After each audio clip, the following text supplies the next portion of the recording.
শ্বশুরের নামে হবে পরিচয়। ঘর জামাই আছে বলে কি সব কাজ করতে হবে নাকি আমার? বলি রাজপুত্র এখান থেকে বিদায় হয়ে গিয়ে তোমার রাজপ্রাসাদে গিয়ে গেল না? ও মা, দুটো হাত থাকতে একটা ঘর জামাইয়ের সাথে মুখে এত কথা কিসে?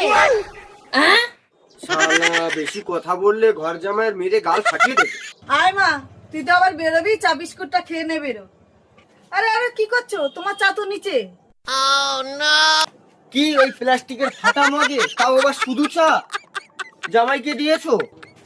অবশেষে পান্তা ভাত তাও তো জুটবে না বিয়া। আহা, বেচারা ঘর জামাই। ও মা দাও, আমার দেরি হচ্ছে। বলছি তুমি প্রতিদিন কোথায় যাও গো? দেখেছো মা, আমার বাপের এদিকে আমাকেই জবাব দিয়ে থাকতে হবে। দূর ছাই, ভাল লাগে না। চললাম আমি। যাস না মা, খালি পেটে এক্ষুনি তো বন্ধুদের সঙ্গে গিয়ে মদ খাবি। হে প্রভু, এই ছোট লোকের বাচ্চার জন্য আমার মেয়েটা খালি পেটে চলে গেল। এবার কি করে মদ খাবে বন্ধুদের সঙ্গে? ভুল হয়ে গেছে শাশুড়ি বউ। ভুল হয়ে গেছে, এবার সারাদিন